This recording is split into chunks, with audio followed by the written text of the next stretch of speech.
Vamos a comenzar este tema número 5, en que vamos a hablar del mercado del arte, con las originales y falsificaciones y demás temas. La falsificación de obras de arte es algo tan antiguo como el mercado del arte. Lógicamente, cuando el arte se convierte en un bien preciado y valioso, siempre surge la tentación de convertirlo en estafa. Por tanto, puede decirse que prácticamente a lo largo de toda la historia del arte han existido las falsificaciones. Ahora bien, siempre hay que distinguir la auténtica falsificación, que es aquella imitación que trata de pasar por auténtica de la reproducción, o copia que no busca el engaño y pretende la venta económica. Descubrir una buena falsificación no es nada fácil, y perseguir el delito tampoco. Ni los mejores expertos, ni los más sofisticados análisis descubren siempre el engaño.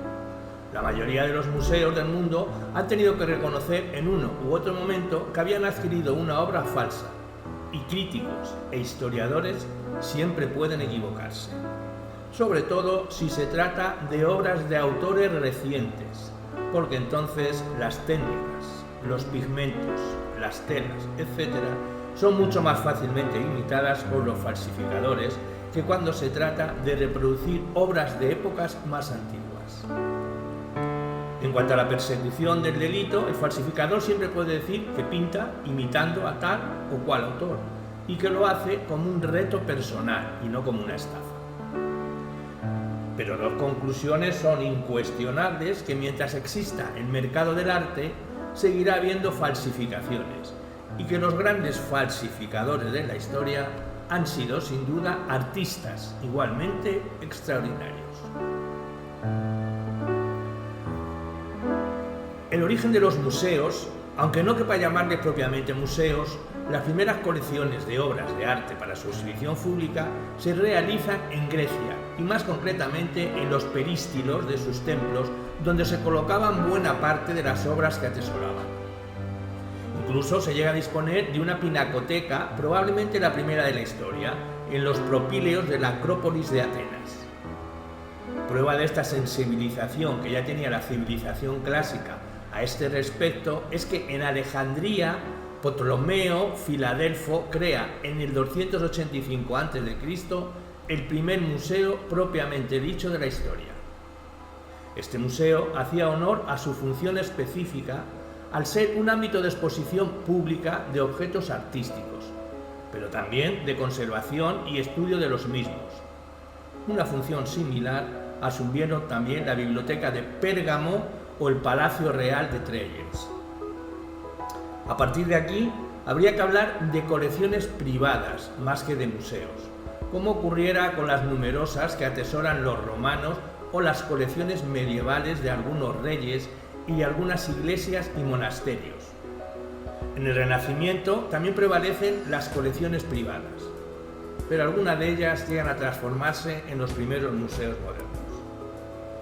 Es lo que ocurre con las colecciones papales de Sixto IV, que servirá de embrión al Museo Capitolino o de Julio II, que funda con sus posesiones el Museo Belvedere, que a su vez se integrará en los museos vaticanos fundados por León X.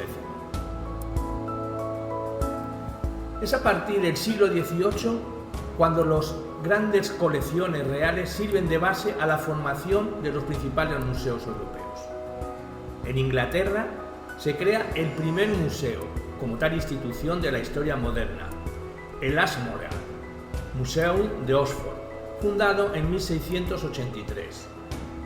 Más adelante se funda el British Museum, de 1753.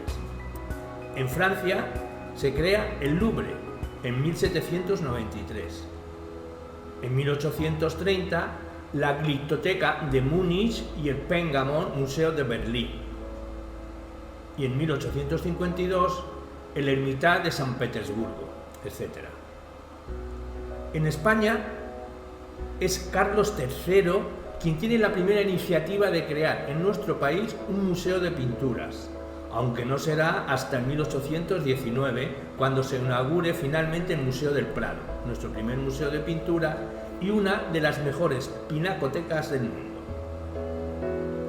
Durante el siglo XX, el auge de los museos ha sido constante y parejo al fenómeno de masificación cultural de las últimas décadas.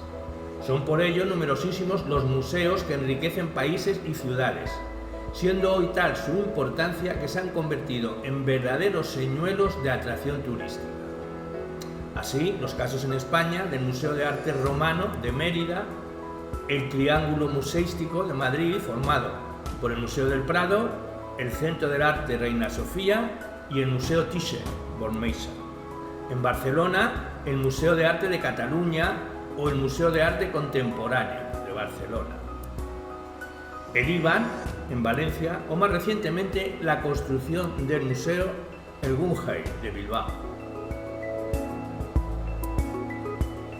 En la actualidad, el museo moderno trata de abarcar con la mayor eficacia sus tres funciones principales, que son conservación, estudio y educativa. La función de conservación de las obras, la de su estudio y clasificación y la divulgativa y educativa, pero no son las únicas. El museo es también un centro activo de actividades culturales y científicas. Allí se celebran importantes exposiciones que en el caso de los grandes museos puede convertirse en grandes acontecimientos, cuando se trata de exposiciones antológicas o itinerantes de gran repercusión social. Estos certámenes llevan consigo además la publicación de catálogos actualizados de las piezas y de una revisión histórica de los estudios del autor y su obra. Por otro lado, en los museos se organizan ciclos de conferencias y cursos especializados que complementan el carácter didáctico que le es consustancial. Otros museos cuentan además con archivos y bibliotecas especializadas para complementar la labor de los investigadores. Pero el museo debe ser ante todo un lugar para la enseñanza y el aprendizaje. Algunos museos cuentan con talleres pedagógicos y secciones de educación artística y aprendizaje para pequeños, pero no ocurre en todos los museos, ni se desarrolla en la mayoría de los casos un verdadero plan de actuación de actividades y trabajo. Se trata, por tanto, de una asignatura pendiente que habría que abordar alguna vez. Vamos a hablar del papel del espectador en cuanto a la obra de arte. Evidentemente no puede haber obra de arte si no hay un artista capaz de realizarla. Por pura lógica, el artista es un elemento esencial en la obra de arte. El artista utiliza con maestría y talento unos determinados recursos propios de su especialidad artística y con ellos transmite mensajes, sentimientos, sensaciones que deben alcanzar directamente al espectador. Esa capacidad solo está al alcance de unos pocos elegidos.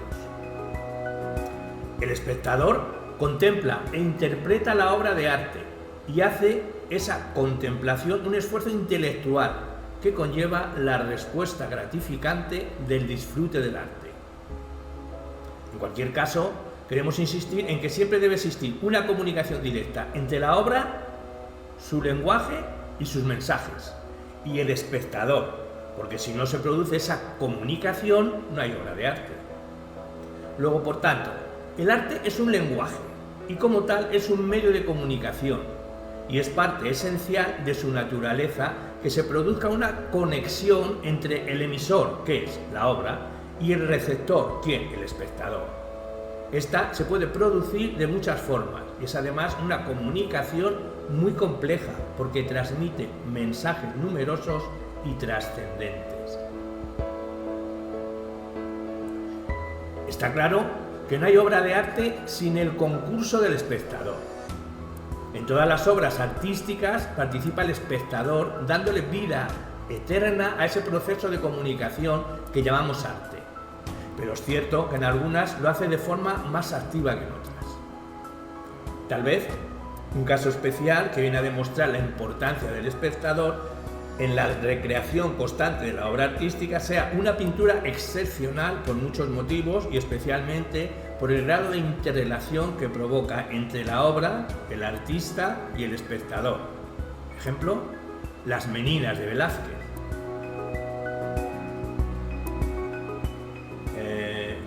Julián Gallego la describió como aquel espacio redondeado que los personajes marcaban en la fragua de Vulcano o en la rendición de Breda, que nos dejaba fuera, está roto. En ese corro entramos nosotros mismos, y ese lienzo se contemplaba antes en el Prado con otro espejo colgado ante él, en apariencia para subrayar la perspectiva aérea que rodea a los personajes pintados de una atmósfera increíblemente cierta en la realidad para incluir en la composición a los espectadores que lo contemplan. Hablemos ahora de las teorías del arte, los orígenes de la historia del arte.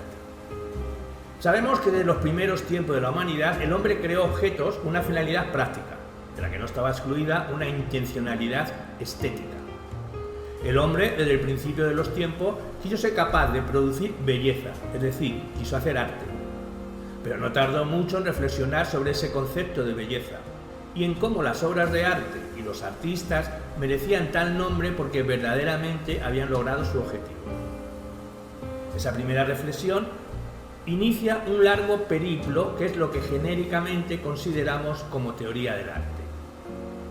Lógicamente, desde la época antigua hasta el siglo XX, las teorías se han sucedido ininterrumpidamente y todas con variaciones y matices que en parte han sido consecuencia de distintos contextos históricos y de los cambios del sentido del gusto, y en parte también porque ha evolucionado desde un punto de vista científico la ciencia que se ha preocupado de estudiar la obra de arte a lo largo de la historia. Esa ciencia es lo que llamamos historia del arte.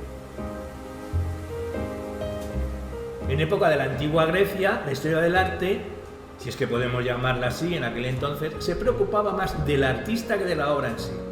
Y no es que el artista tuviera por aquellas fechas una consideración muy estimada, más bien ocurría al contrario, porque el artista se lo consideraba un vulgar artesano y no se le valoraba más que a un carpintero o un tejedor.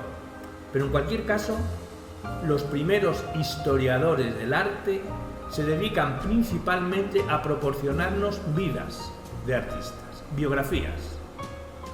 Esta misma tendencia del estudio de las biografías de artistas como argumento esencial se mantiene durante el Renacimiento, siendo particularmente famosas las vidas que escribe Vasari. Pero también hay un interés de los filósofos por la obra de arte, por su valor estético y su relación con el concepto de belleza.